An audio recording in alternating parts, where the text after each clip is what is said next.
evening, Dave. How are you doing? Fine, thanks to you. Awesome. Thank you so much for coming to chat to us. I had a look at your profile picture, and I see you've got like these leathers on, and you look like this dude, this guy. I told you to get the idea of a pastor out of your head. No, it departed from me immediately. The moment I saw the profile picture, I thought, listen, I'm going to have to organize some ses, sevens and achs to protect me because this guy looks like a guy. Yeah, look, I mean, I ride with the club, so um,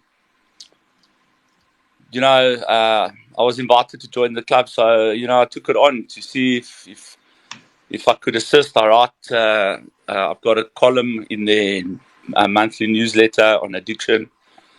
And I help where I can because in the motorcycle world, people have problems just like anywhere else, eh? So Yes, of course. so I ride with the motorcycle club, Okay. and one of the largest in the country. Yeah, actually the largest in the country. So I just trying to do my bit there, and offers me a little bit of a escape from my everyday routine. So it's great, just a normal guy trying to do sometimes, I suppose, abnormal things, eh? I think you're doing great things because can we run through or tiptoe through whatever suits you best through your life? Because I listened to another interview that you had, and I was completely I couldn't drag myself away from that, and I Yeah, thought to myself, what an interesting man with thank you. it's like three lifetimes in one Yeah, that you've yeah, lived. yeah. So, just to start with that, when I was in the police, I was about 22 years old, 23. I'd been suspended from duty due to criminal activity from my drug addiction. And somebody, asked me a question about life. And I said to them, at that point, at the age of 23, I said, look, if you live to be 200, you wouldn't see or experience what I've experienced up to now.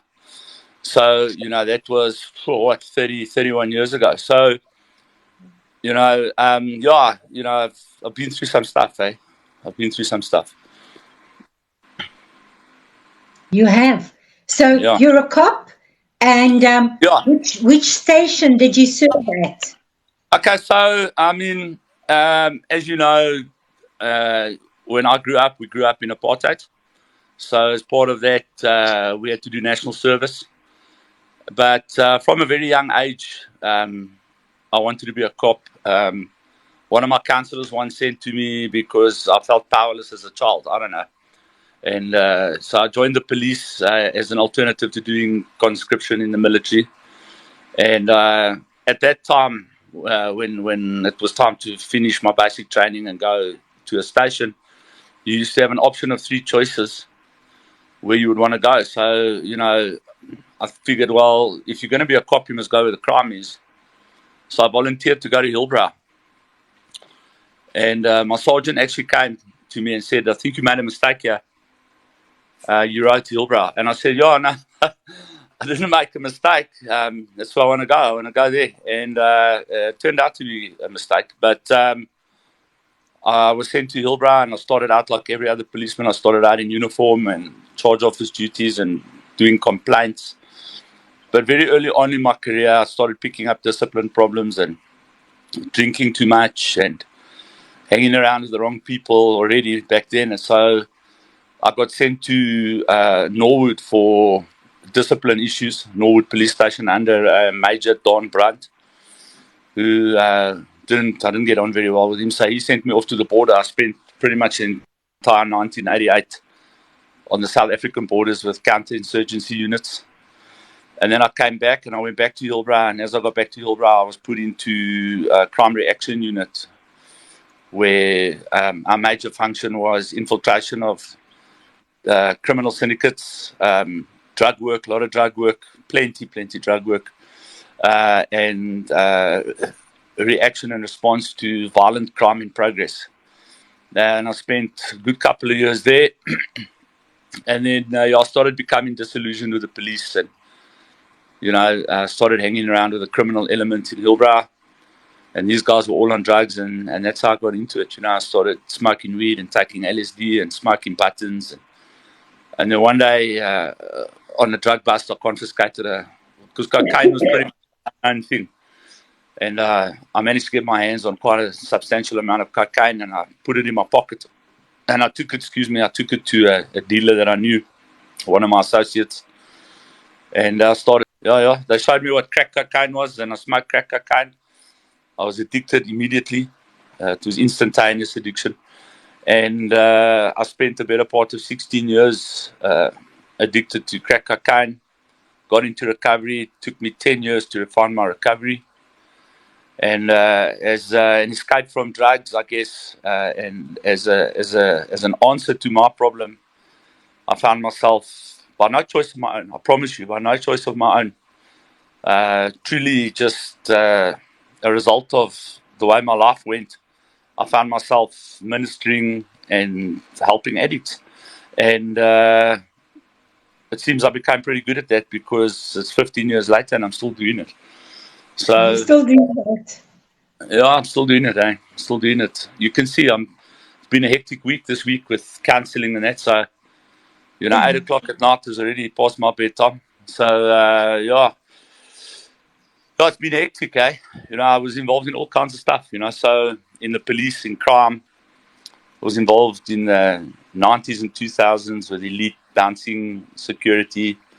You may have seen some of the guys in movies and that on TV. I was part of that. And, it's been a hectic, the road of glass and stone. Eh?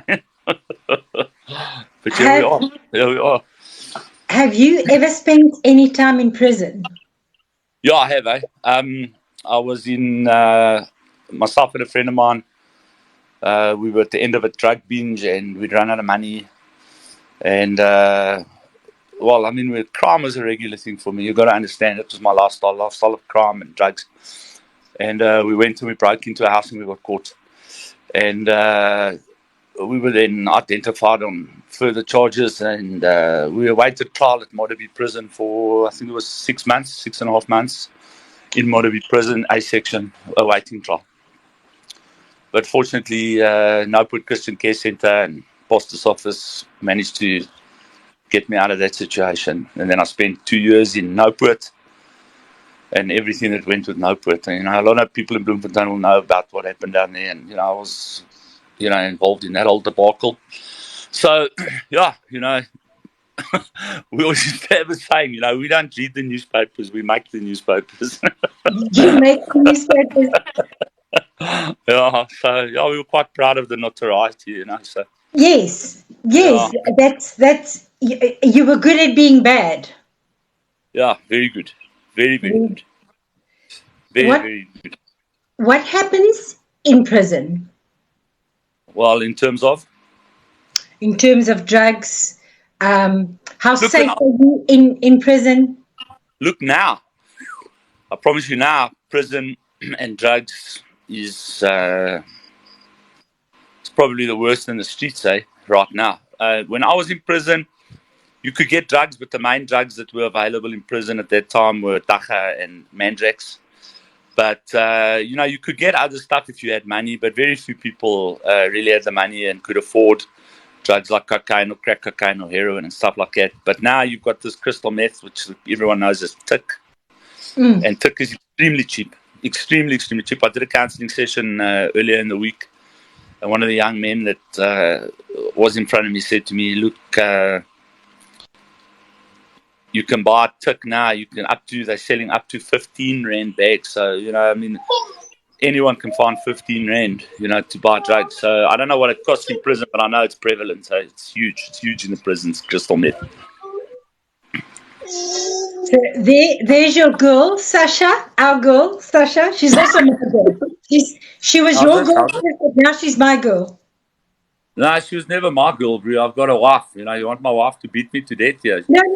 She's already pulled the 9mm out. She's aiming at me. She's already asking, what girl is this? What's this guy? What are you talking about? You're trying to get me bumped off or what? But your wife is also beautiful. So she should come and say hi. Absolutely, you know. Have you been hired by the mafia to get rid of me or what? Is this the way you do it? I don't know.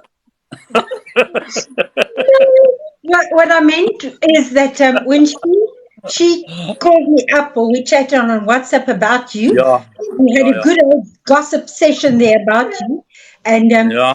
and she said to me how awesome you were, and she told me about who you were.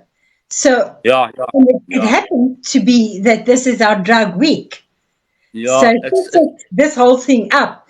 And she's got a question for you. And I don't know if she's going to switch on her camera. I just want to tell everybody this chick, if you don't know her yet, she's the one with a master's degree. Look at how pretty she is. Yeah, I was on third degree once. I don't know about a master's degree, but I've been on third degree. So I don't know if that qualifies me for anything, but yeah, you know, I've got more degrees. What she got more degrees than a thermometer, you know what I mean? Indeed. Extremely clever girl. I always try to pretend that I know what she's talking about, but generally when she talks, I just go, just so that she thinks I know what she's talking about. Yeah, you know, psychologists, they like to baffle you with bullshit.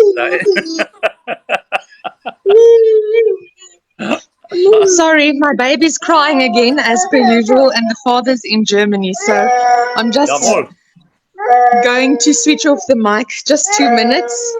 Okay.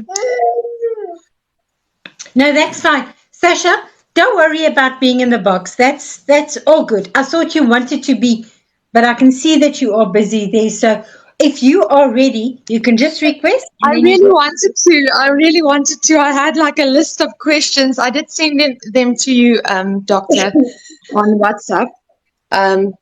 So they're there. It's just my daughter has a funny way of knowing exactly when the attention's not on her, as 2-year-olds do. But I think what I wanted to ask Dave is, I told you it's going to be quite interesting questions from my side. So we all know the fentanyl problem in the US. What would you say? What's your opinion on prescription medication abuse in South Africa? Is it really that prevalent this side? And do you think, the law has to make provision to be more strict with GPs and physicians prescribing? Are you trying to get me stoned to death here? What are you trying to do? This is the easy one. Nah, let me tell you something, I say it here, and I know I'm probably going to deflate it. But my view is like this. First of all, just because you're wearing gold chains and you're wearing your pants around your backside, or whether you're wearing a white coat and a stethoscope, doesn't make you any less a drug dealer. And look, in terms of the legislation, I'm not too sure, how well legislated doctors and pharmacists and that type of thing are. But the problem with prescription medications is the same as alcohol, in the sense that, and now I suppose to a certain extent, now that it has been sort of decriminalized for use in the home, because it's been decriminalized or it's legal, people think that it's socially acceptable, or that it's acceptable to use it because it's been prescribed by a medical professional. And this is where people are making the mistake. An addict is an addict is an addict, and just because you're managing to manipulate your doctor or numerous doctors or a pharmacist or numerous pharmacists doesn't make you any less of an addict. If you're requiring some kind of chemical intervention in order to get through the day, then chances are you're addicted. If you can't go through a day without your Zoloft, or you can't get through a day without your Dopaquil or your sleeping pill or your Seroquel or whatever the case may be, and you're taking more than the prescribed amounts, and you find yourself thinking, like when you get down to the last 3 or 4 pills, you start becoming anxious, and you know, how you're going to get more pills and, you know, what chemist are you going to go to now and what doctor, you know, then you're sitting with a problem. And it's very, very difficult. I think, you know, we're battling to legislate illegal drugs. You know, how are they going to police? You know, you can legislate as much as you want. You can write a million laws for a million things, but if you can't enforce those laws and you can't police those laws, Useless. they're pointless. So, you know, you're actually just wasting paper and wasting money. So the only way you can really solve this problem across the board, whether it's illegal drugs or legal drugs, is by proper education and teaching people that, you know, what the results are going to be of getting involved with these types of substances, and correctly informing them. And if they make the choices that they make to use these drugs, legal or illegal, then, you know, they make it from an informed perspective before they participate and possibly become addicted and possibly lose everything they have. Yeah, So I think that's that's Speaking of the problem, Hey, I beg your pardon? sorry, doctor, you can go ahead. No. You speak. I just saw your question 7, and I thought that would be the next question. Can I ask that question? Please do, because I don't have them in front of me at the moment. Like, I don't know the numbers. I just finished off a call from work, actually, and trying to manage the baby in between. So sorry for not being totally on par. No. So, okay, Sasha's, awesome, Escom. So I'm going to get candles, but question 7 is, have you ever had a near-death experience with yourself with drugs? Out of body. A near-death experience. Plenty. In fact, I've tried to kill myself with drugs a couple times. You know, so Did you ever have an overdose, like a real, like, as in they say, you know, accidental overdose? Yeah, look, I mean, the types of drugs I used, you know, for me, near-death experience would be more like psychotic episode from using too many drugs, blacking out behind the steering wheel of a car after being awake 6 days and taking drugs non-stop for 6 days and flipping my car and waking up while they're cutting the car open. You know, that type of thing. Taking and then do you remember any of it? To a certain degree, you know. I can remember getting in the car. I can remember driving. I can remember waking up on the highway, and then I remember being cut out of the car. And as I was sitting on the pavement, bleeding and, you know, full of holes and cuts and abrasions and, you know, still trying to get away from the accident scene to go use more drugs, you know. So, oh my word. Yeah, I've taken crack cocaine and ingested large amounts of crack cocaine to try and kill myself. Were you ever into, because I know usually we read, I'm just going off of, you know, what most of the viewers would know about that. We see the ODs on TV, you know, Aaron Carter, that just, well, they're not saying it's an OD, but a bunch of drugs as such, and then alcohol, and the mixture of the two, they say, kills someone. Overdose. It's overdose. The minute you're using substances to the point where you have respiratory failure or you have some kind of chronic mental event like an aneurysm or what do they call it? Myocardial infarction. I don't know.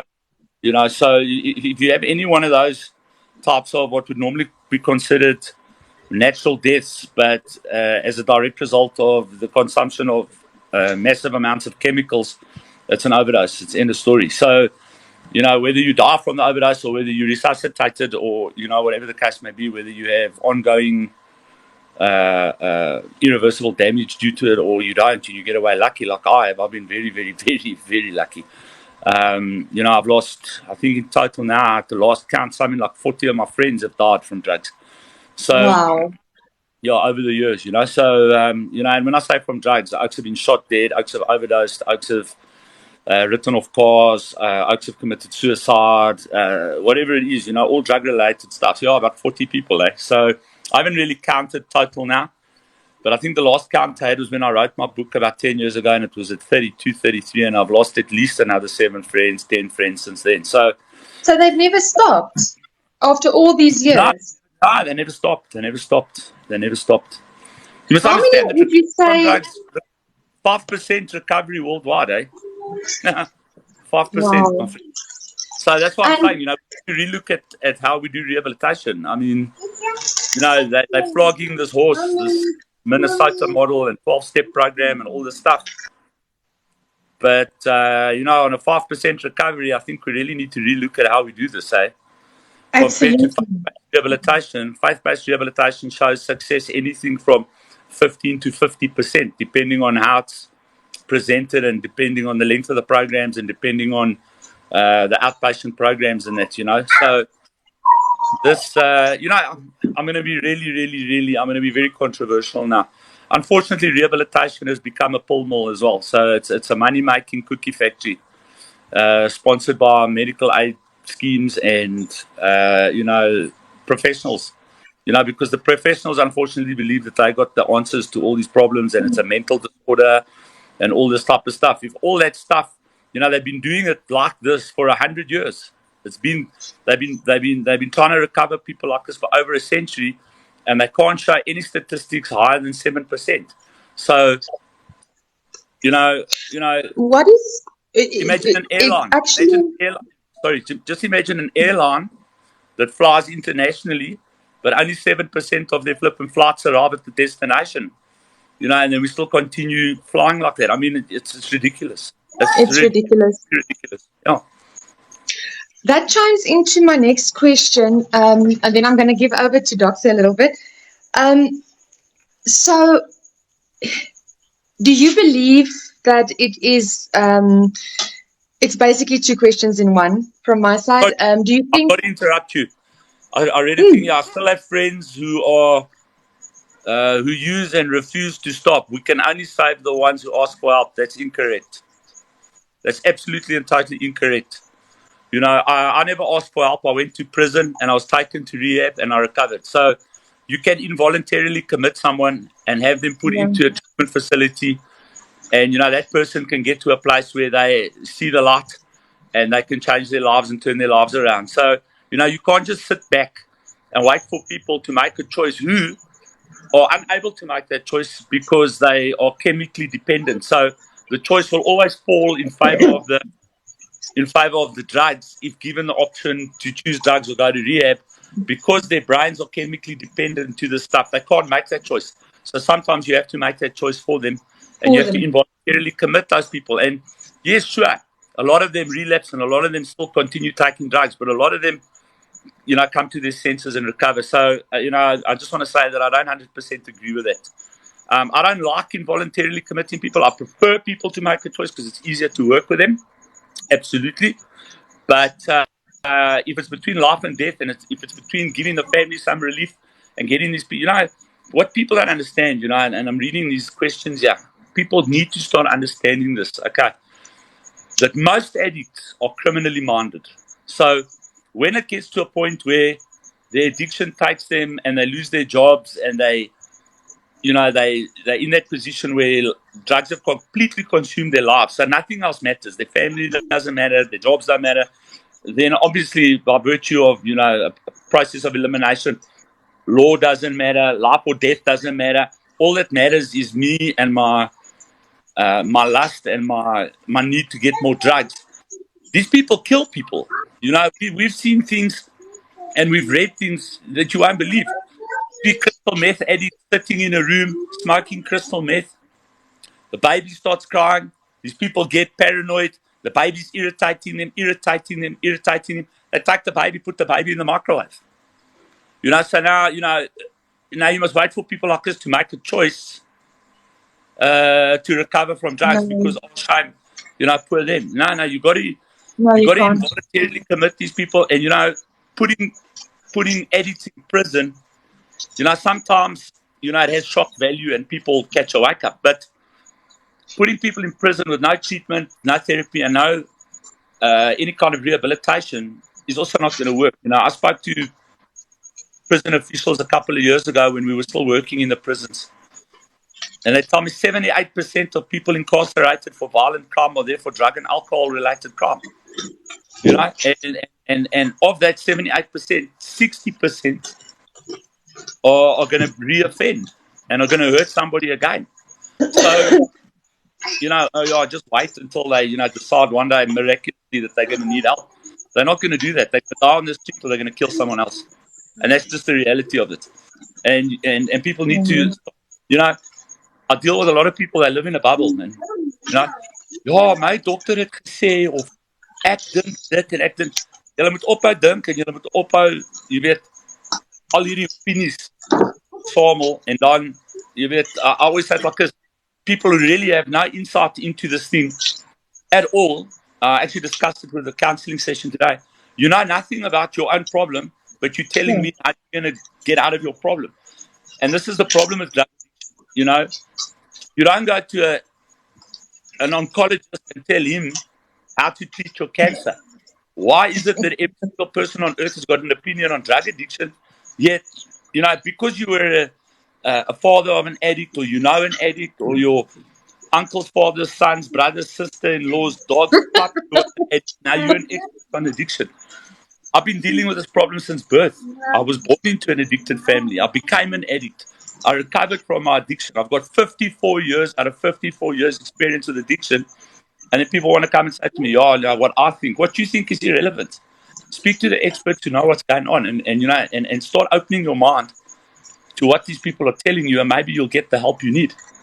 Sorry, that's one question. Because I wanted to ask, do you think it's a choice? Do you think it's nature versus nurture? Do you think it's just something that you literally, like you said, are born with, or does your upbringing, obviously it has an impact, but would you rather say it's kind of a genetic thing? Look, now let me chuck a big bomb here, okay? What is the difference between the biblical version of a bloodline curse and science's version of genetics? We were actually, Dr. Melinda had a talk about this. Very interesting talk about this. So, Doctor, please, you are the expert on this one. Same thing. I'm telling you, it's the same thing. I concur. It's the same thing. So, the Bible has been telling people that for 6,000 years, since the Bible, they wrote the Bible. And we've been telling people, we're in agreement. There is a genetic component to addiction. It doesn't mean because you grew up and you have a genetic predisposition to being an addict that you'll definitely become one. But science has told us, and we agree, as faith-based people, we agree that you have up to a 30% higher chance of becoming an addict if someone in your family was a chronic drug addict, and it becomes a bloodline curse or a genetic disposition or predisposition to becoming an addict. It's just a fact. You can't get around the fact. It's just how it is. See, the thing is, God and science agrees, because God governs science. And that's what people are trying to say. God doesn't exist, but science exists. But my friend, God knows science. It's one thing. Just don't get confused. The person that thinks that the Bible is a scientific and is an idiot.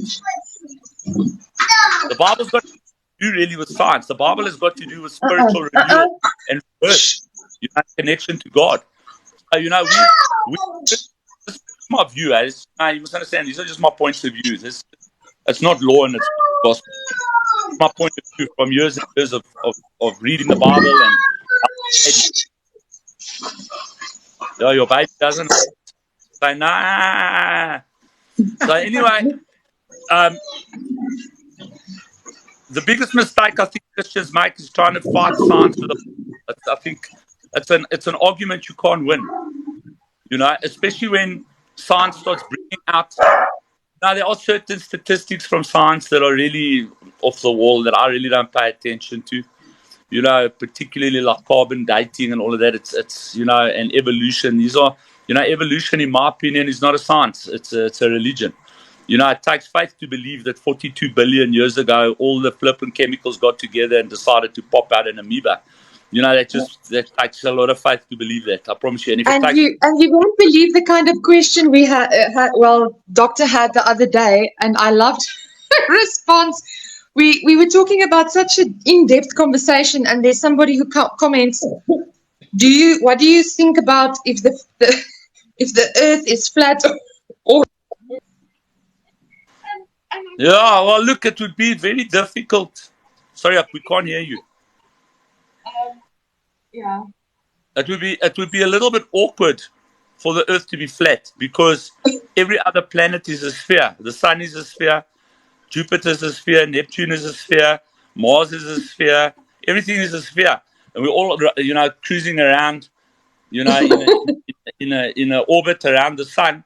And yeah, we come pulling in with our flat Earth. I mean, it's really, man, you know, it's illogical. It makes no sense. It really, and you know, you can go buy a telescope from Cash Crusaders. You know, I know that because some of the oaks here at the center probably stole it somewhere and sold it to Cash Crusaders. And you can go buy yourself a telescope and have a look at the heavens, and you'll see. I mean, it's ridiculous. But we're going off the subject. I think let's get back to the addiction. That's my area of expertise, not the flat Earth. Absolutely. So, Sasha's first question to you would have been, because now the questions got scrambled, but this is very interesting. What are the top three? Can I go there, Sasha? Yeah, please. I wanted to dive deep to the real stuff. To the real stuff. What are the top three things you would say to your younger self looking back today? The top three things that you would say to young Dave? Take more drugs. Take more drugs. I wouldn't change a thing, eh? I wouldn't change a thing. I wouldn't change a thing. If I had to live it all over again, I'd do it again. I promise you. And why is that? Because of the life experience, hey? The life experience, you know, I was fortunate enough that I managed to get out of the drugs just in time. And so I've also been able to experience the positive things that life have to offer, you know, outside of drugs and that. But in terms of the things I've been through and the people that I've met and you know, there's nothing really more that I would change. Because the way my life went, it wouldn't have mattered what I said to my young self. You know, I still would have walked the walk I've walked because it's just, you know, the Bible talks about predestination. Eh? For him, he foreknew, he predestined to be called, you know, and to be transformed into the image of his son, Jesus Christ. So, you know, your life is predestined. Whether or not you choose Christ is irrelevant. There's you know, this is what makes the Bible a miraculous book, is that it's the only book where you can make a choice and also have predestination. So, you know, in terms of logic, that makes no sense. But in terms of biblical, spiritual stuff, it makes perfect sense because it doesn't matter how you start out. You know, if there's a plan for you and there's a plan for everyone, you know, God has his hand on this thing. And, you know, along the way, you'll be given many options to turn your life around. I mean, when I was a policeman even, and as a criminal, I used to meet these people in Hillbrow that used to come and, you know, the happy clappers there in Hillbrow trying to convert all the evil people. And I mean, I used to walk out now. I used to hurt those people, eh? I used to hurt them. I used to physically hurt them, spit on them, swear at them. And I used to be quite a staunch Christian at school. You know, I gave my life to the Lord at the age of 13. But at the age of 17, I had a major incident in my life where my grandfather died, and I blamed God for that. You know, my life was turned upside down. And I turned my back on God, and I became what I became. And but God, you know, he sees the big picture. He knows where we're going. So, you know, along the path, you know, many opportunities presented themselves for me to change my life. Unfortunately, I took those opportunities, and through a slow and arduous process, a 40-year in the desert process, you know, I am where I am now. And you know, if I could tell my younger self one thing, I'd only have one thing to tell my younger self. You know, enjoy the journey and listen to God. Open your heart to God and see where God is going to take you. Those are the only two things I would really say to my younger self. Just you're on a journey. There's no destination. The destination is wherever God is going to lead you. And just, open your heart to the voice of the Lord. And wherever that takes you, whether it takes you through addiction, whether it takes you through valleys or over mountains, it's all part of the journey, and that's pretty much the way I feel right now. I wouldn't change a thing. I swear to God, I wouldn't change a thing. Excuse the terminology. The Bible But says you that's should great. praise God. That's a fantastic answer. Yeah. What would you say to a 17-year-old taking his first rock, or what would you say to that chap? Obviously I would say, listen here, buddy, can I draw a comparison? I had a guy in my office today. It's his first time in rehab. He's qualified in the field, he's not by any means a doctor or anything like that, but he's qualified in his field or in his career choice. And, we ran a 6-month program here. He's addicted to crystal methamphetamine. And he's leaving tomorrow halfway through the program. And I said to him, there's no problem. You can do what you need to do, but you need to understand that, you could make it. I'm not saying, and I don't wish you not to make it, but you need to make an informed choice before you make the decision.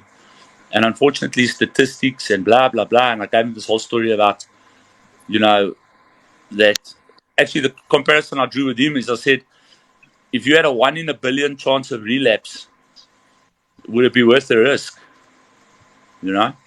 of completely throwing your life away, and possibly ending up in some psychiatric facility because of psychosis or in prison or dead, and there's a 1 billion to 1 chance that might happen. Is the risk of a 1 billion to 1 worth taking the chance?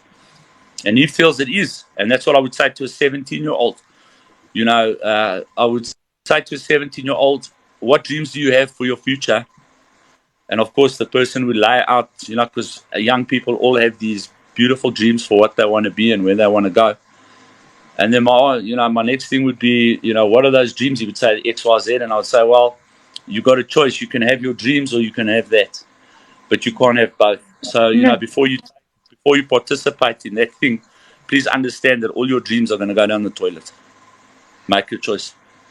And they say that, sorry, doctor, they say that if you've been to rehab twice, the chance of being back for a third, etc. time is increased with like 75%. Do you find that is really, do you find that after people that come back the second time tend to repeat it?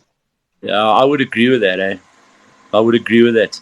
I don't know who said that, but whoever said that is pretty sharp. I would agree with that, I did my research.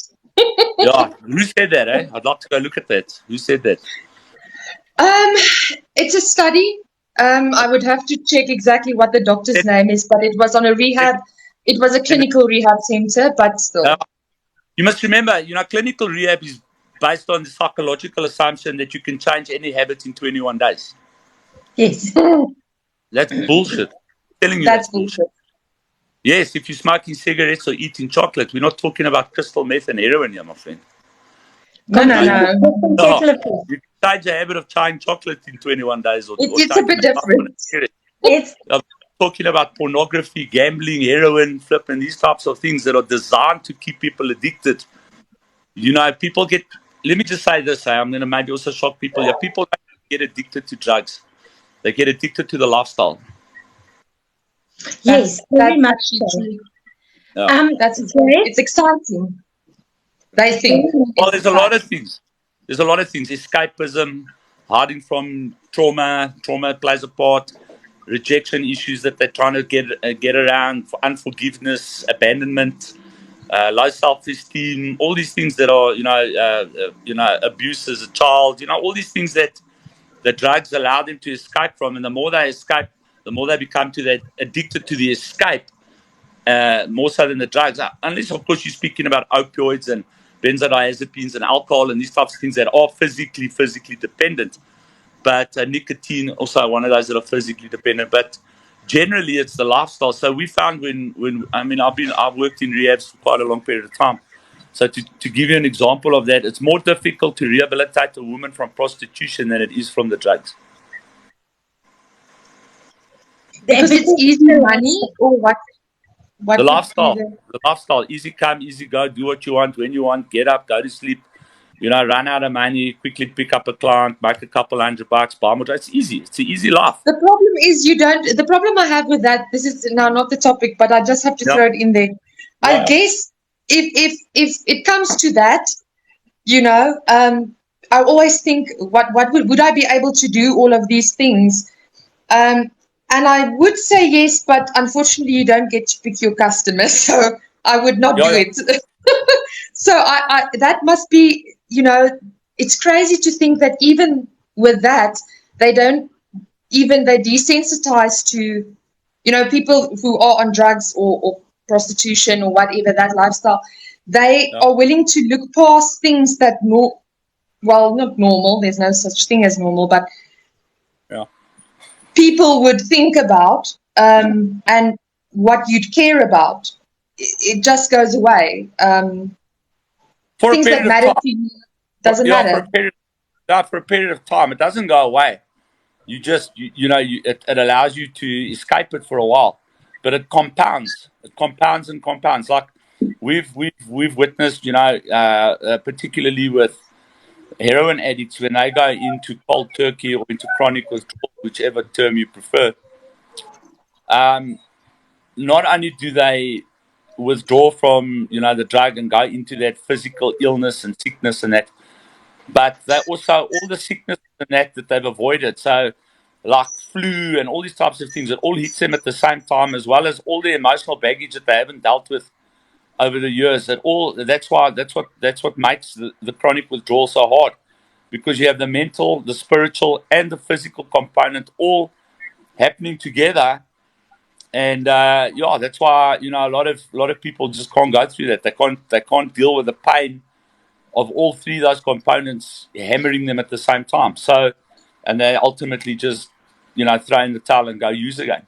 So how do you guys deal with like withdrawal at your rehab center? I just wanted to let everyone know they have a rehab center and has been in the industry for a very long time, and please go check out his website. I'm going to post his website for Walking with Winners. Okay, thank you. Giving me a little punt there. We don't deal with. I'm not done with you yet. Yeah, we don't do it at all. We're not qualified to do it. So, in terms of drugs, like I said, the only real withdrawal that you get is from prescription medications, alcohol, and opioid drugs. So, crystal meth and all that, there is a certain, I suppose you could put it, some kind of mental, spiritual withdrawal, but there's no physical after effects from crack cocaine, unless they've been laced with, nothing. Crack cocaine, crystal methamphetamine, cocaine, most stimulants, in fact, there's no real physical withdrawal. So, we take those people off the bat and we put them through a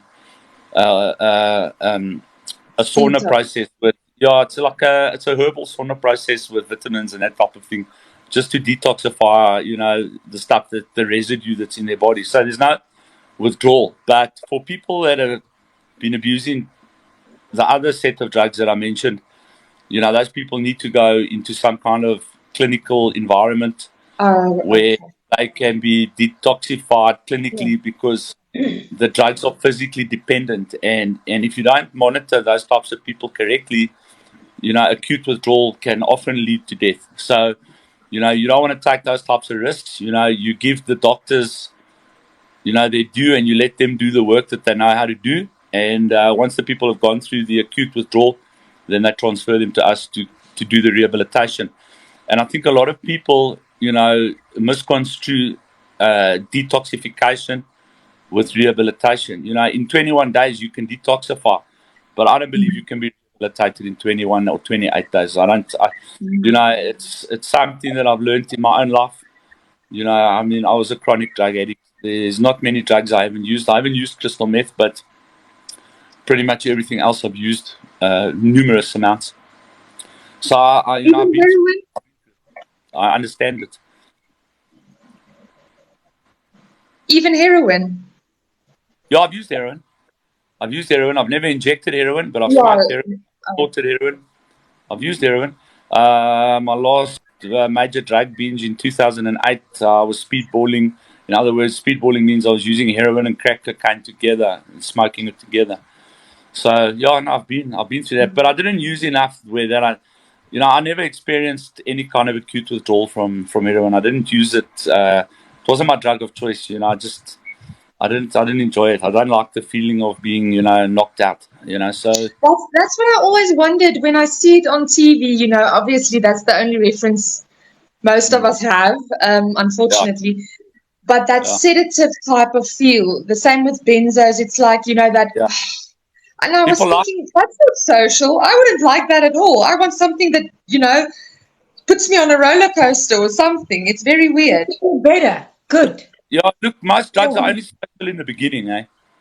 You take drugs in the beginning as fun and it's social and you have a joy. But as your addiction progresses, so you find yourself isolating yourself more. And, because it ultimately becomes a relationship, a love affair between you and your drugs.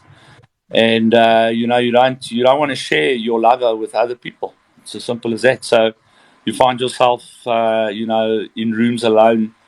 I used to sometimes have people around me just so that somebody could find an ambulance in case I blixemed over. But generally, I used drugs on my own. I would buy drugs and drive around in my car because I felt safe in my car because there's windows everywhere. I can see everything all the time because I used to get extremely paranoid. Yeah, I want And, to know about the paranoia. heavy, heavy, heavy, heavy, heavy, heavy. It almost killed people due to paranoia. Seriously. People. You think people are whispering and. I actually stopped watching rugby because of paranoia. Serious. Well, that is a great thing in my You opinion. know So why? You know thanks why? to drugs. You know why? I don't You know believe in why I rugby. stopped? You know why I stopped? Because every time they did a scrum, I thought they were talking caca about me.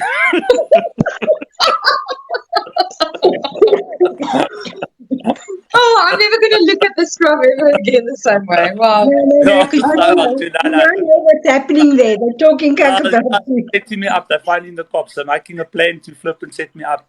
So I got CNN. I'd rather watch CNN. But the paranoia is insane, insane, insane. I can't quantify it for you. I really can't. It's just one of those things that you have to experience to understand it, and rather than experience it because it is you literally what, let me put it in these terms. It's like you're living in two different dimensions at the same time.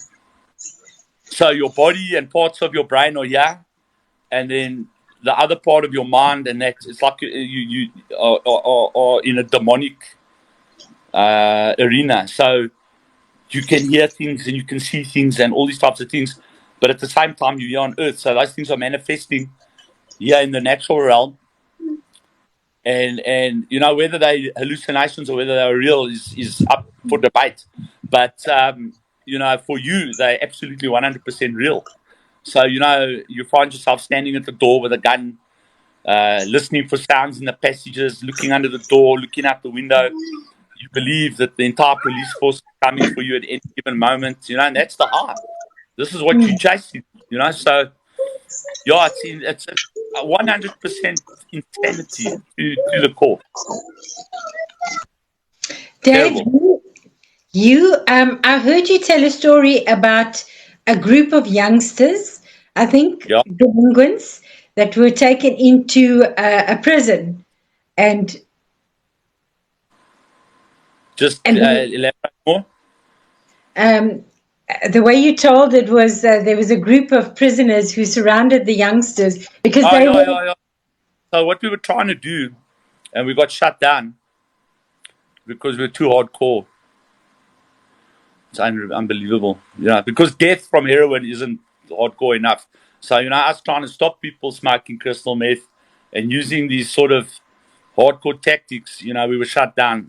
We were doing a drug intervention thing at a school in the northern suburbs of Joburg, where it was estimated up to 70% of the pupils were using drugs across the board from grade 8. So we had almost like a youth facility that we were running at that point, you can say illegally. So, but at the same time, we were operating in the prisons and running our programs in the prisons, and we were showing great success. So what we would do is we'd take 5 or 6 of these youngsters at a time to the prisons while we were facilitating these programs, and then allow them to interact with hardened criminals. Lifers, guys doing life, guys doing 30 years, guys doing multiple life, all these types of things. And one day while we were facilitating the program, the one youngster was standing behind us, having a giggle, a big joke. And one of the prisoners stood up and he said,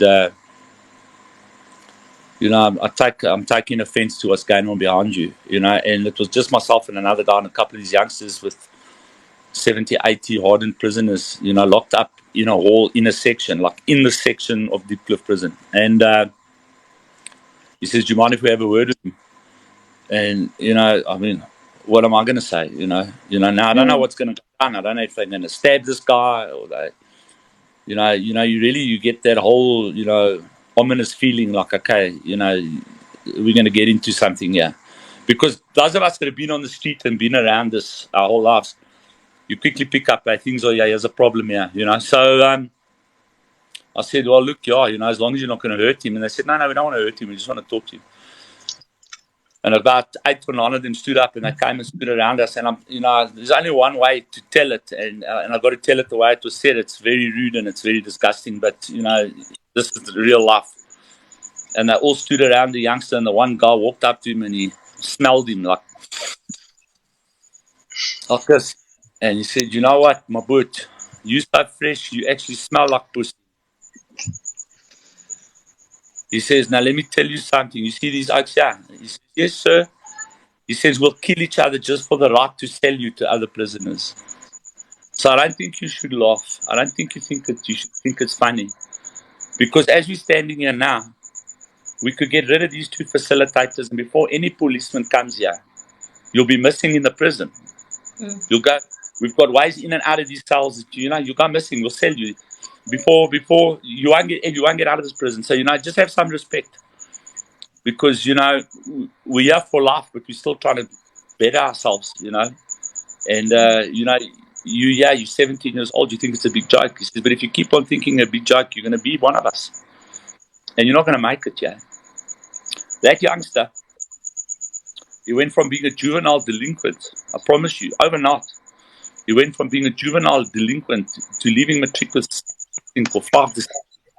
So, just that one single 20-second wake up call changed that guy's life forever. That is what's needed. That's the real, raw truth. That's why I wanted to interview you, because the addicts out there, everyone hears the same thing: don't do drugs, and it's bad, and all of that, and your life gets ruined. But they don't get what is waiting for them at the end of the day, and also what it's like on the other side, like what the criminals that they think are their friends, if they are in those type of trap houses, they're not your friends. They would actually hurt you. Example of how bad they're not your friends. Let me tell you something. We're sitting in this crack house one day in Burton, in Johannesburg, which is a notorious drug area. Very low income area, mainly drug dealers. It's actually 3.5 kilometers from Hillbrow Central. Yeah. So right next to Ellis Park. So I was smoking with these guys, And the one guy said to the other guy, if you give me 2 rocks, you can go have sex with my wife. And my friend said, hey, but, and the guy who said it is a notorious criminal, a stone cold killer. And now my friend is sitting there, so he doesn't know what to say, because if he says no, then I was going to say, well, what, isn't my wife good enough for you? You're special. And if he says yes, he says, you've been having sex with my wife. So he's stuck in a catch-22 situation. But the point is that where's the friends in that? I've seen guys get stabbed for drugs. I've seen guys get shot over drugs. I've seen, there's no friends in drugs. There's no friends in crime.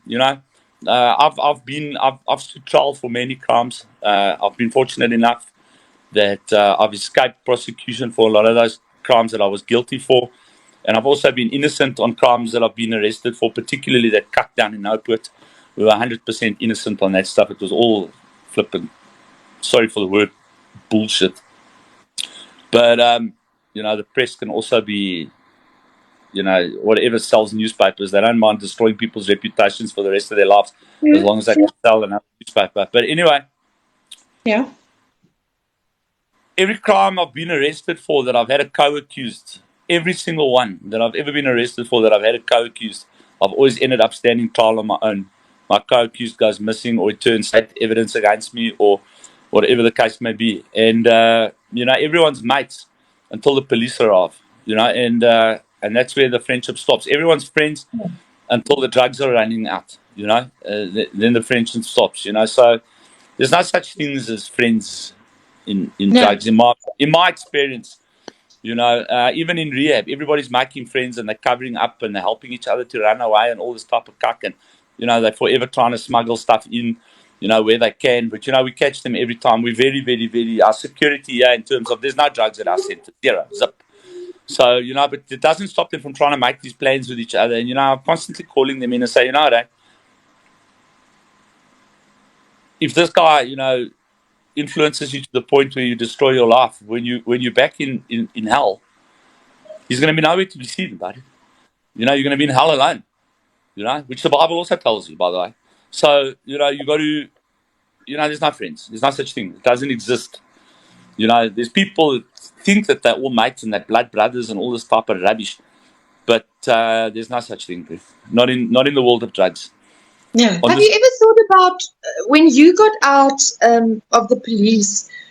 Have you thought about back then or in any time of basically going over to being an informant for them? No, I'm not a rat. I'm not a rat. I'm a live. I was hoping it was that, actually. If you read my book, you'll see the names have been changed and all of that. And I can promise you there's only 30% of my life in that book. It's 90%, 70% of that book's been edited out to protect the guilty, So you have to do a part 2. You have to do like a trilogy or something. Yeah, I actually want to write a book on addiction. Actually, on addiction itself. I'm busy trying to, I'm still formulating like the process. But I'd really like to do that. But tell us a bit about your book, if you don't mind. So everyone, his book is his book is called Crack, and I'll also put something on my page of what the cover looks like, because I'm very bad with the green screen. I've tried to put it at the back, but I'm not. Technology is not my thing. So Look, I just want to put this on the table quickly. I'm sort of reading these comments here, and I'm not really understanding what's being said here, but I'm sort of getting a drift here. And I really want to put this on the table so that everyone understands. I'm not claiming to be a saint. I'm not claiming to be anything other than just another recovering drug addict. I'm not claiming to be better than anyone else. I'm not claiming that everything I've done is, super holy ever since I've got into recovery. I still know a lot of people that are involved in stuff. A lot of people that I know still do drugs. I'm around people that still do drugs. And I'm trying to help a lot of people. But I'm no saint. I'm not trying to be some kind of saint standing on a pedestal pretending that I'm this guru that knows everything there is to know about drugs, and I'm this, I don't do drugs anymore. I've been clean for a long time, very, very, very long time. But, at no point do I want to stand and pretend to be some super holy ex-drug addict who's now this almighty pastor who walks around with a Bible and never does anything wrong. I'm far from that. I ride with a 1% outlaw motorcycle club. I'm just trying to do my bit, to help other people, try and understand their problem better, and try and get a better insight into, how they can recover and walk their walk, and use my life to try and help them, and B, to stay clean myself. When you come from the chronic drug addiction I've been through, I literally have been to hell and back. And, I do this 50% to help other people and 50% to help myself. So people must understand that. They don't, at any juncture of any of this, think that I'm claiming to be some kind of superhero, because I'm really not that. I'm a bad man. I've been a bad man. I'm a pretty good man now. I'm trying to be a good man. But I've been a really, really bad man in my life, and I make no excuse for that, and I'm not trying to escape the consequences of that, in the police, I was a flippin' hectic out. And on the streets, I was even as hectic. And I know a lot of hectic people who are, some of them still involved in the life. So, yeah, I would never become a police informant, and I would never claim to be some kind of superhero. Just wanted to put that on the table. Well, I think you are, because truly, you're real, like I said, and I think that's much better than somebody, like you said, that comes from, but my oom se tannie se niggie se pa. I know some people who rob some people, know, no. This is real life, and it's stories that people try, hulle loop met oogklappe op hulle oë partykeer, because they don't want to see. I want to say this. I want to get into some people's faces here quickly. I want to say this. Just because you pay tithes and go to church and sing the songs and have a cell group doesn't make you a Christian, my friend. 100%. I want you to know that. Until you benefit in people who can't benefit themselves, then you're not walking the walk of Christ. End of story. So chew on that. Have a nibble. I have a saying about Labradors, but since we're in polite conversation, I won't repeat that. Yeah. But Dave? Yes, we've been going there. No, I'm just checking. Keeping me busy, but I don't mind. I'm enjoying it, so it's great. Okay, when you were in the throes of the drugs, what you said something about baby microwave, that kind of thing. Yeah, what are the worst things that you've observed or had heard of or experienced? Okay, so I can give you just like straight off the top of my head is the story I told you the other night. We were in a hotel in Hillbrow. We ran out of money, and I was in this room with this guy and his girlfriend and his two tiny. When I say tiny, talking about 5 or 6 year old children. And he called the Nigerian. It was a Nigerian. I know people say that we mustn't stereotype people, but this particular drug dealer happened to be a Nigerian. And he called him and he said to him, "Listen, just keep my kids for collateral and give me 10 rocks, and then I'll bring you the money, and then you can bring my kids back." That I was actually physically present, and I also partook of those drugs that were bought. But the and he did leave them there. Yeah, I took them. But he brought them back about a half an hour later because they were so naughty. So he just said, I swear, it's a true story. It's a true story. He brought them back because my friend had trained them like that. He says, when the guy takes you, turn his place upside down, and then he'll bring you back. And the kids knew it was just part of the scam, you know. It was a ploy.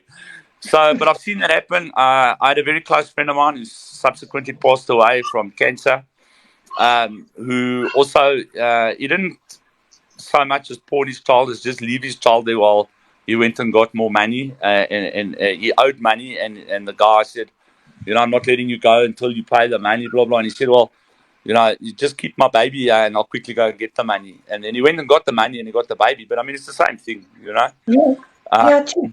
I mean, and I then, absolutely, I'm petrified when I think about what could have or did happen to that child in the absence. Um, fortunately, nothing in these two cases, you know, praise God. But yeah, I hear you. Absolutely. And that's what I'm saying is that there's absolutely, when you're on drugs like that, there's absolutely no thought to anyone else's welfare. It's not part of your thought process whatsoever at all.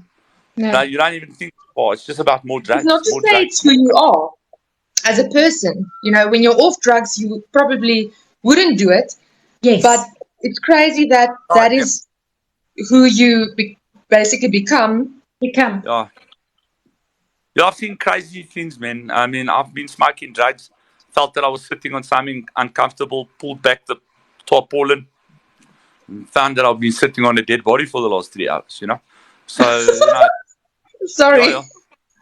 True. True. I promise you, true. I got no, I honestly have no reason to talk rubbish. It's, you know, I'm not some kind of And does it rock shock star. you, or are you at No, it's that point? facts. It's It facts. does. And then you're paranoid on top of it because you've been smoking crack for 2 hours. So, you Yeah. know, you see that, and then immediately thinking, well, how did this person get you? And is someone going to be Was sitting it me? on you? So, you know, you flip and get the hell out of there as fast as you can. And that's exactly what you did, you know? And ultimately, the guy that we were smoking with in that particular, and I promise you, you haven't been in a sifal like that in your life, okay? You know, that ultimately got arrested for that. You know, it's very soon after that, somebody actually did inform the police, and the police arrived there, and that guy ended up doing a couple of years. He didn't even do long. I think he did 6 years of a 10-year sentence for that particular crime. He'd raped and murdered someone in that room, and that was that body. So, you know, it's just, you know, you know, Have you seen people? I'm trying, you People. know, you can't, you Have. don't even see stuff in the movies, man. I promise you. The That's exactly what movies I'm don't come thinking. close. The movies don't come close. The movies, you see these things in the movies. I sit and I watch these movies, and you know, I like watching the true crime shows because the true crime shows really show you what it's about. You know, these shows like Banged Up Abroad and Drugs Incorporated and Narco Wars. You know, those shows really show you the reality of it. But these movies, you know, it doesn't come close to the reality of the things that you experience and sometimes even get involved in yourself. You know, I've Have you done crazy ever? stuff, man. Crazy stuff. Have you ever experienced? You know, like again, now I'm thinking about the movies and. Yeah. You know, the loan shark. You were talking about the one guy owed the other one money. Yeah. Have you been like a fly on the wall, meaning not necessarily part of it, but neutral in a situation where you witnessed what they do to people when they don't have anything anymore? Like, is there? I I'd just want rather to. not answer. I'd rather not answer that question. I plead the fifth on that one. Eh? Like I said to you earlier, you know, there's certain parts of my life I'd really rather not divulge because you know there's people Yeah. still in the life, you know, and you know it's not that I want to protect those people, but you know, there's a code. We live by a code, man, and you know, like you have a board of ethics with psychology and all that type of thing, You know, we were involved in things when we were younger, and you know, I don't want those things to come back and haunt people. You know, that's pretty much it. You know, so yeah, you know, I'd rather, you know, yeah, in South Africa it's like debt collection, and yeah, there are still guys doing it. But have I been involved in debt collection? Yeah, I mean, I can answer that and say yes, I have, but I won't go into specifics. Dave, pregnant woman and Yeah, drugs. Yeah, hectic. Eh? Yeah. What yeah, what about it? How can, what do you want to Um, know? okay, so obviously prostitution and drugs go hand in Yeah. hand, obviously. Yeah. And then Yeah. in terms of young girls getting pregnant, being on Plenty. drugs, can you tell us anything about that? Okay, so yeah, here's a shocker, sort of right off the bat. Yeah, near where I stay, there's a big, well-known drug area in the south of Johannesburg. And I know that there's a park there that is specifically set aside by drug dealers to bury the aborted fetuses of prostitutes that are in their employ and being human trafficked. So I know about it. I don't know where it is exactly. If I knew where it was, I would have gone and found it myself long ago. And that type of thing, I would definitely, you know, uh, give the police information on that type of thing. Any type of human trafficking, trafficking of children, anything like that, definitely I would get involved. And then you can call me a rat and an informer. That type of thing I would definitely get involved with, assisting the police, to uncover that type of thing. So I've never been made aware of exactly where it is. I've got a fair idea, but you can't have the police running around, No. on a fair idea. You have to have solid information. But I've spoken to enough addicts to know that the place definitely does exist, and it is definitely utilized. When that isn't utilized, they just flush the babies down the toilets.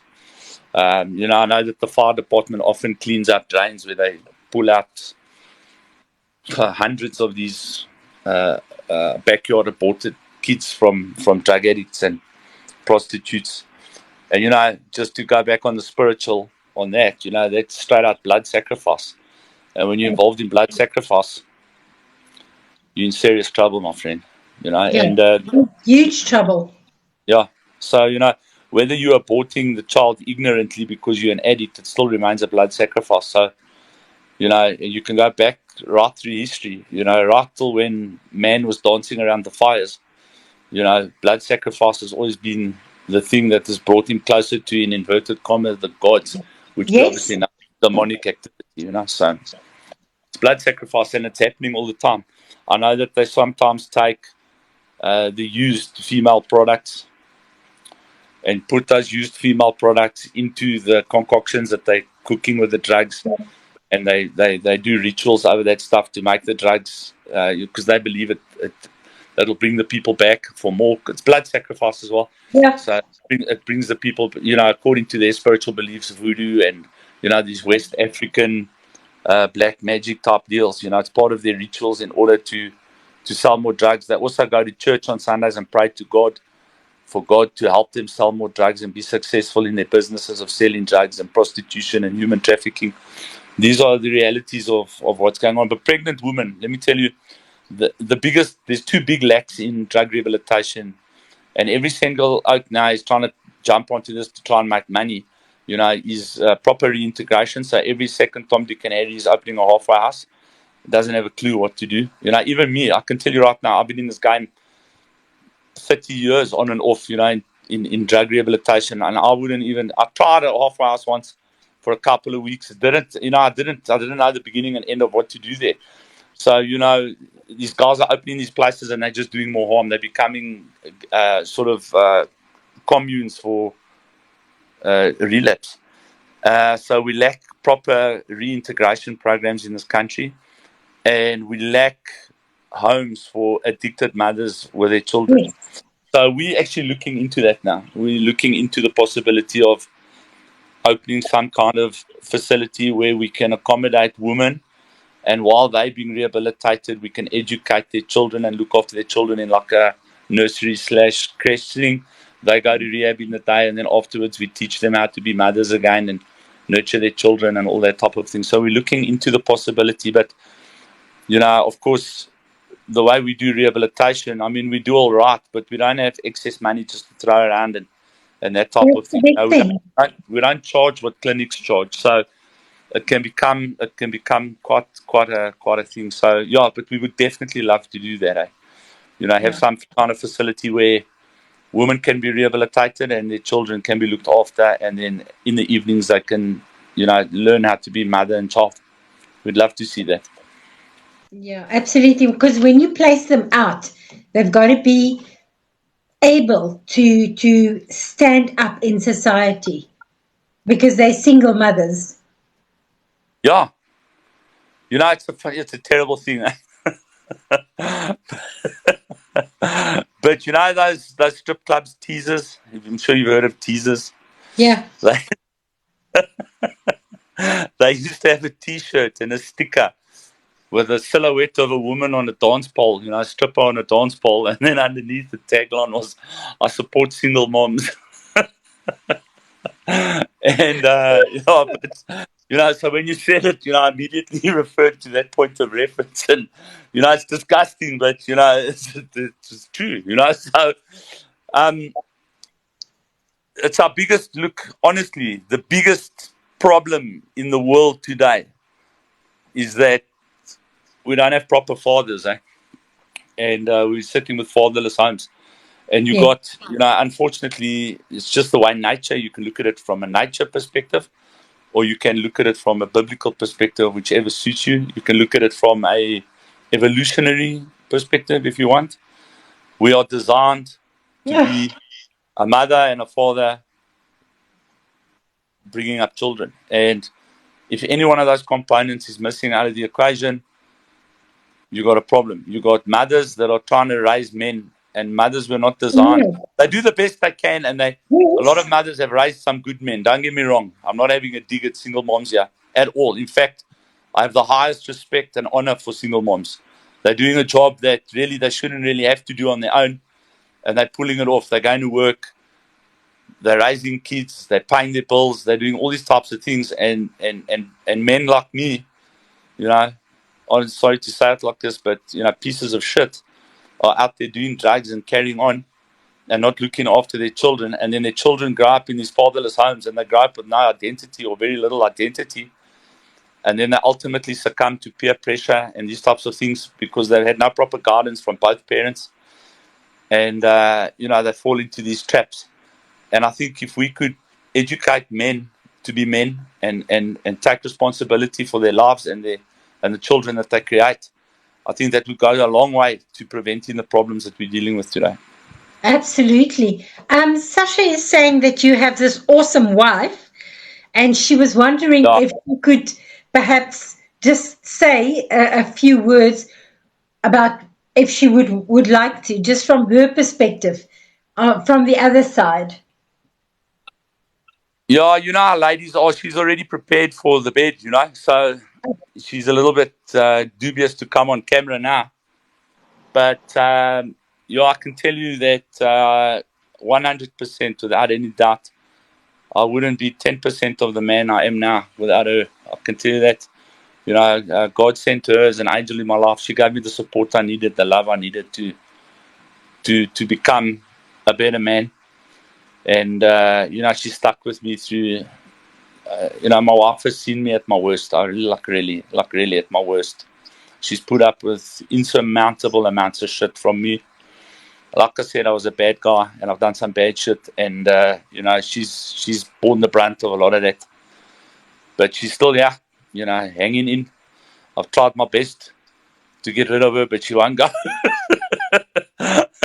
I'm sure And you I don't know what's wrong with her. I think she's got some kind of mental disorder, like a pit bull, But that's why I love pit bulls. They remind me of my wife. And Dave, quit, quit strong. while you're behind. Just Yeah, quit while you're behind. yeah. No. I promise you, she's tenacious. She's got all the qualities of a pit bull. She's tenacious. She's got a thick skin. She doesn't give up, and she hangs in there. She hangs in there no matter what. And she's really tougher than most men that I know. And I know some tough guys, honest to God. So, yeah, I really respect and love my wife, and I value her for her part in my life. I wouldn't be able to do what I do without her, and I wouldn't be able to wake up in the. If something were to happen to my wife, I would probably end up in the gutter within days. I think she stays alive just to keep me out the gutter, to be Yes, honest. I So I don't think you think took you off drugs. Yeah, I mean, she's fantastic. So she works with me in this situation.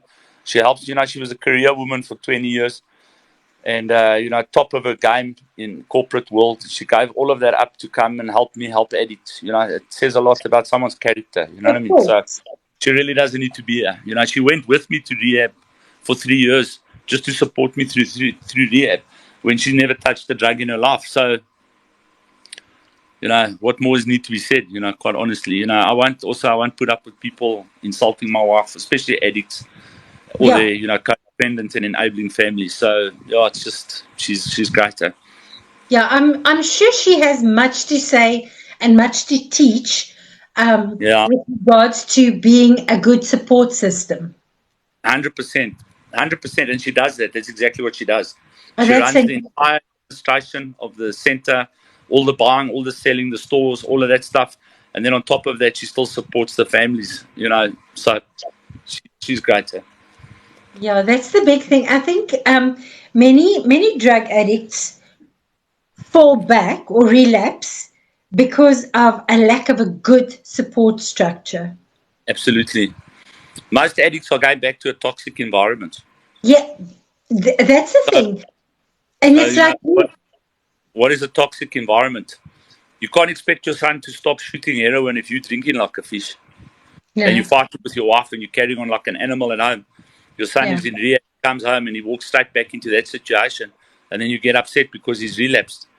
You know, when your child is in rehab and he's trying to get his life together, you need to, man up or woman up, and yeah, be a better example. Not that it's your fault that he's an addict, yeah, but you need to flip and step up to the plate. And I want to just say this: the most important thing is you need to educate yourself on the problem. Don't think because you indeed. don't think because you're a bishop in the church and the Bible says this and the Bible says that you're an expert on addiction. You need to go and educate yourself. You need to get into groups like Tough Love. You know, as a non-addict, never touch the drug in your life.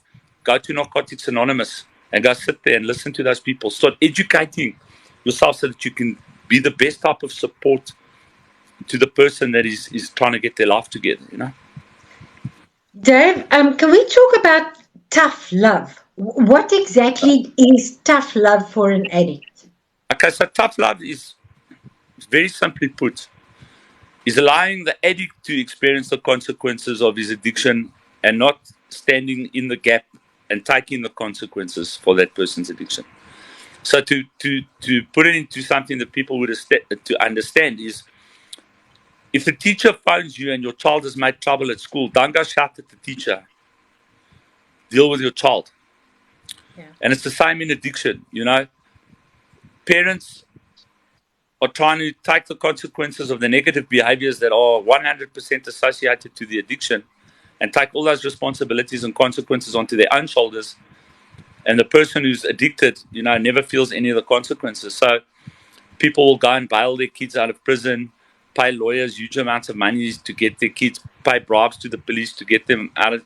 You got to stop doing that stuff. They allow these drug addicts to stay at home and take drugs and steal the TV and disappear with a car, and they give them all kinds of financial incentives, just to be the good oak and to show some kind of love. And you got to, as long as you're doing that, you're enabling the problem, and you're never going to find a result. You got to start allowing the addict to feel the consequences of the addiction. I coined a phrase, and I believe I coined it. I might have heard somewhere else, but as time goes by, you say it so often that you maybe believe that you said it yourself, but it could have been said by someone else, and I stole it. But it goes like this: an addict only changes when his addiction becomes more painful than his reality. So, Simple as that. in other words, if you continue the cycle, or Yeah, if you allow the cycle to continue and you yeah, become an enabler, then you yeah, can't fight with the addict yeah. because somebody's got to stop it. And the addict does not have the courage Capacity. or the conviction to stop it. An addict is like this: as long as you're giving, he'll take. And eventually he'll take to the point that you've got nothing left to give and carry on taking. So we say to parents often, you've got to make a decision here. People have plowed their pensions, their bonds, all kinds of, put themselves into serious debt to try and save these people and got zero result, Yeah. But the oak is still staying at home, still using drugs, still mom is cooking for him, buying his clothes. He's 38 years old, he's got hairy legs, he Yeah. left a nappy many years ago. And these people are still supporting and looking after these people. And while you're doing that, if a person has zero incentive to change, why should they change? So tough Yeah. love is about tough love is about creating an incentive in that person to change their life. And the only way to create an incentive in an addict to change his life is to allow him to experience the difficulties that are going to come his way because he's unemployed, because he's using drugs. All these types of things. He's going to get involved in criminal activity. The police are ultimately going to catch up with him at some point. Let him sit in jail. Let him feel what jail and prison feels like, so that he can start understanding that his addiction has consequences. And once he starts to understand addiction has consequences, so slowly, the light will come on, and he'll either end up doing prison for the rest of his life, or he'll live on the streets for the rest of his life. But ultimately, you got to decide: are you going to go to prison with him, or are you going to go live on the streets with him or her? So you got to make a choice. Either your entire family goes to the streets, or the addict goes to the streets. And while he's on the streets, he'll either become comfortable on the streets. He might overdose, but whether he's going to overdose on the street or overdose in your house. If he's going to overdose, he's going to overdose. Yeah. So It's you got to. inevitable. It's inevitable. So are you going to be the one that bought the drugs that helped him overdose, and then live with that guilt for the rest of your life, or are you going to say no, no, no? I put the ball in his court. He chose to continue with the drugs, and then he bought the drugs, and he paid for the drugs that caused him to overdose. So you escape that, at least. So, but the main thing, tough love is not about being, how can I put it, abusive or punishing people into recovery. Tough love is just using your love in the correct manner in order to teach somebody that there's consequences to these behaviors, and allowing them to experience the consequences of those behaviors in the hope that those negative experiences will bring them to a place of understanding that you can't live like this. And then obviously go seek change and help. That's what it's about. Dave, you have a rehab. How old is your youngest patient? We're not allowed to take anyone under 18. So 18. 18 is the youngest we've got. And then we've got a guy there now that's 62, is the oldest. We actually draw the line at like 60 to 65. Well, for obvious reasons, you know what I mean? But, yeah, we don't want people coming into the rehab and then, suffering, medical issues from years and years of abuse that we then obviously have to cope with and deal with. So we prefer those types of people to go to medical, clinical type facilities where they have 24-hour medical support and that, which, we have nurses here, or we have a nurse here, during the day, but at night we have staff members that look after. We have a fully equipped medical room with oxygen and all the stuff that you need, resuscitation stuff and all that. But we're not a medical clinical facility. We're a faith-based drug rehabilitation center. We're not a hospital, and we're not a clinic, because we found that faith-based rehabilitation is the way to go. That worked for me. It's worked for millions of other people. The success rates speak for themselves. But older people, we like to send them where they can have medical support should it be required. Yeah. The youngest child I have worked with is 9 years old. Look, in the past, before we got registered and licensed, we had a guy here, 11 years old, who was not only using drugs but selling drugs. So I've been through that particular exercise. It's very difficult, very, very difficult. It's heart wrenching because they don't want to be addicted, but they are. Yeah, because first of all, they're children, so they don't understand. And you They don't really even don't know. understand. You don't even really know how to approach the topic or to try and rehabilitate someone like that. These people that these kids don't understand 2+2. How are you going to start explaining things like denial and powerlessness and unmanageability and all these types of things to a small child? It's you got these industrial schools or whatever they call them. Back in the day, they were reformatories and that, and they now, I don't know what they call them even now. But with these addicted kids that are in these places, and they're not really getting the help they need. No, they are definitely not, because in those facilities you have the rapes happening as well as Yeah, a sub consequence to the punishment for being a 9-year-old drug addict. Now you go for punishment, for treatment, and then you yeah, get raped, and the cycle, it all just explodes actually. yeah, yeah. So look, So I mean, in our particular context with this young guy, his mother was sending him to go and prostitute his little body for money so that she could buy drugs with that money. She was living with drug dealers. And then she would send him out to go sell himself and then come back with the money. And then he would say, I'm hungry. And then she would give him, cat to sniff, yeah, take away the hunger pain. So, yeah, like I said to you, I've been through this particular exercise and, it's really not good for me personally, quite honestly. So, no, I shy away from working with children. I must be dead honest with you. It's not something I want to do because personally, I don't want to end up in prison. yeah. Not because I'll harm a child, but I'll harm the people that harm the children, So I don't want to go down that road, quite That frankly, that was my challenge as well, because going back to, especially when you try and find out why, where did this happen, it's all rooted in abuse and neglect. Yeah, Because what the hell? Nobody cares, so I'm just going to yeah. do this. And I want to say this, I know there's people plucking kids out of these situations, and I know that they're doing the right thing, in terms of that. But if you're plucking someone out of that situation, what situation are you putting them into? You've got to be 100% sure, because the amount of abuse that happens in foster homes and these types of facilities is also off the wall. So, it's you're jumping out the pan from the frying pan into the fire sometimes. Into the So fire. Yeah. it's a difficult situation, very very difficult situation. It is difficult. I half the time, no, not half the times, all of the times, I want to strangle and choke the parents, because the child is being branded as a difficult child, and there's always a problem with the child, but the child is not the problem. The parents are. Yeah, and it's hectic, and I'm not making excuses for people, but if you look into those people's histories, you'll find they come from heavy abuse as well. So they just reenacting what they were taught. So and the cycle just perpetuates itself. So you somehow got to arrest the cycle. And how do you arrest the cycle? Like I said to you, the only way to arrest the cycle is through proper education. And we're battling to get people educated with a normal school education in this country. How are you now going to educate people to stop taking drugs and abusing their children? No. You know? It's like you say, it's a vicious cycle.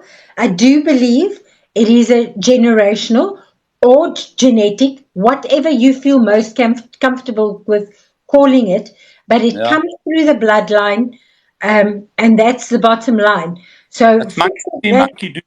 Monkey see, monkey do. monkey do. So monkey see, monkey do. So the way you were brought up, that's the way you bring up your children. So if you were smashed around and sexually abused, it's proven, statistically proven, that the highest percent, a large percentage, a majority percentage of people who are abused as children end up abusing children. It's another statistic that you can't get around. So, you don't know any better. And if you look into these situations, let's be honest, yes, sure, you have these Jeffrey Epstein stories like in America, where there's like super rich people that are involved in these big human trafficking syndicates.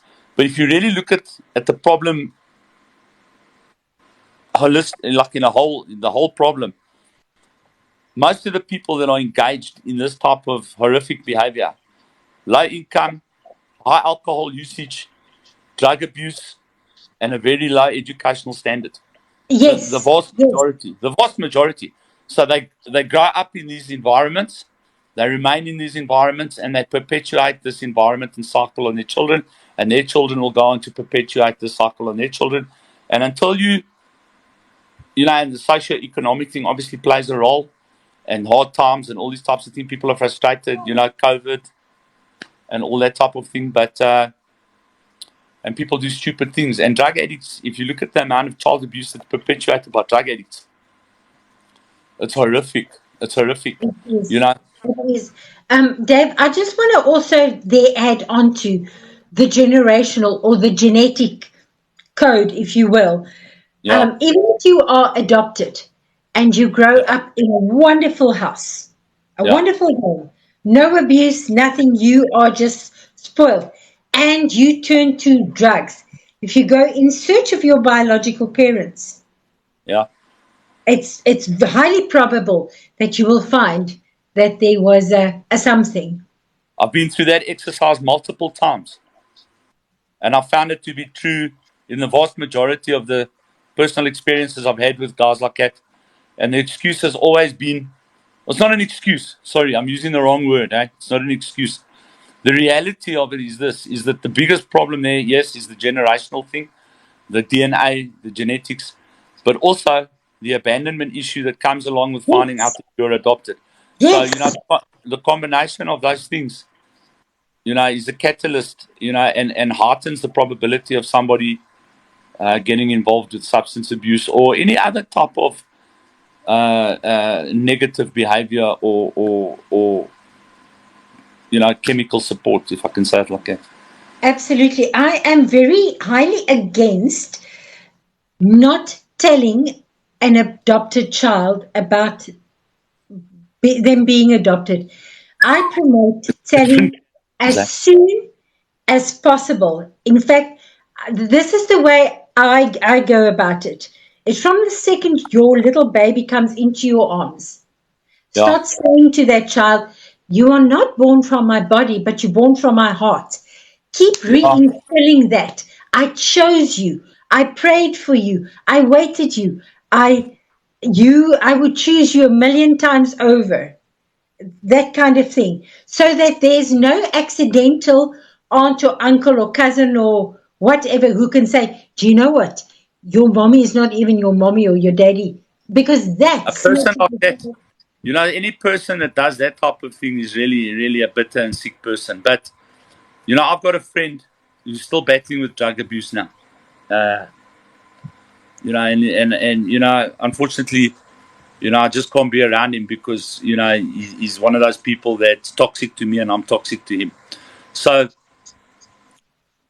I mean, this guy, his father was already beating him up when he was in his mother's womb. Ah, So you know, kids, as you know now, it's also scientifically proven, and it's proven by many, many doctors that children are perceptive to these types of things absolutely. while they in their mother's womb. So he already developed. Sasha was talking nature versus nurture earlier. Yes. He developed this survival instinct in the womb. And then when he came out the womb, his father was intermittently in and out of prison. And whenever he was out of prison, he would smash them up. At the age of 10, his father would take him to bars and force him to fight grown men. Yeah. And, he'd beaten up and this type of thing. And, at the age of 50 something now, he's still addicted. And, his brother has managed to turn his life around and get his shit together. But he's also damaged goods, to the point where, you can see this man is carrying massive burdens. But he's living his life as best he can, But the other guy has just been in survival mode from birth, and it's unfortunate because he he had the potential and he had the intellect to be something better, but he never understood the opportunities that were presented to him. He's had multiple opportunities to become something really fantastic and really successful, but the survival instinct always takes over, and I don't know if you ever watched that movie White Fang, The Call of the Wild. And No. I said to him one day, I said, it's unfortunate because they can put a bow in a pit bull's hair and make everyone try and believe that he's a poodle, but he'll remain a pit bull forever. And if the opportunity to fight comes in front of him, he's going to fight. And Yeah. that's the reality with the guy, is that whenever the streets call, the survival instinct kicks in and he goes back. And because that's where he's comfortable, and that's how he's lived his entire life. So it's terrible, and it started in the womb 53 years ago. So in terms of adopted children, if you adopt a child as a baby and you've taken that child on as your own, I see no reason for that child to even know that there were other parents involved. I don't even know why people need to tell kids things like that, You because you're see, actually just damaging everything. I you don't see understand where that. the problem comes in, that if you can pull off this entire deception and fake a pregnancy and let no one know, but 100% of the times someone will speak, and it will be at the wrong time. So if the child grows Yeah, up in the truth, at the risk of being called a hypocrite, I would call that person a liar. I swear. If it's between that person's emotional well-being and their mental state, you know, and it does happen, and I think it's disgusting. Quite honestly, to take someone's mental peace and emotional peace and flush it down the toilet because you feel in your pride and arrogance that that person needed to know X, Y, and Z. And if you look into the motives that people use to say these types of things, you find that the motives are 90%, and all statistics are made up on the spot. But you find that a lot of these people are doing it for their own selfish motives, whatever they might be. So I don't know. It's something that if a child really starts behaving and stepping out, and you see that this child has got the character traits of their previous biological parents, and that then it might be under the right conditions allow some kind of professional person to divulge that type of information to them in order for them to find some clarity about their problem. So that they can better understand their problem. Why they're behaving like this. And then maybe under those circumstances it might be advisable. But just out of some vindictive space, or because you think someone needs to know that this isn't your real mother and father, I don't understand the logic behind that. Maybe somebody could explain it to me to help me understand it better. But I don't. I dealt with a woman who she got adopted. Apparently, it was a farmer and his wife. They couldn't have children, and they adopted a boy and a girl. Yeah, And they were never told. And then in the bath one night, one of the cousins said to the little girl, "Well, nothing is yours. This bar of soap isn't even yours." And yeah. then, because people talk. And that's why I'm Why did the saying, cousin, why was the cousin even aware of the situation? So well, again, you see, this is why I won't risk it. If I was in yeah, that position, I'd just stick with the truth, because the I hear you. I hear you. you know what I'm saying? The accident, probably people No, chatted it in makes the house and the no, children it makes heard. perfect, yeah, it makes perfect sense to me. So if you were afraid that it was going to come out, or that somebody was going to do it in the wrong circumstance or wrong context, yeah, it would far be preferable for you to tell the person yourself. Yeah, and I would agree with that.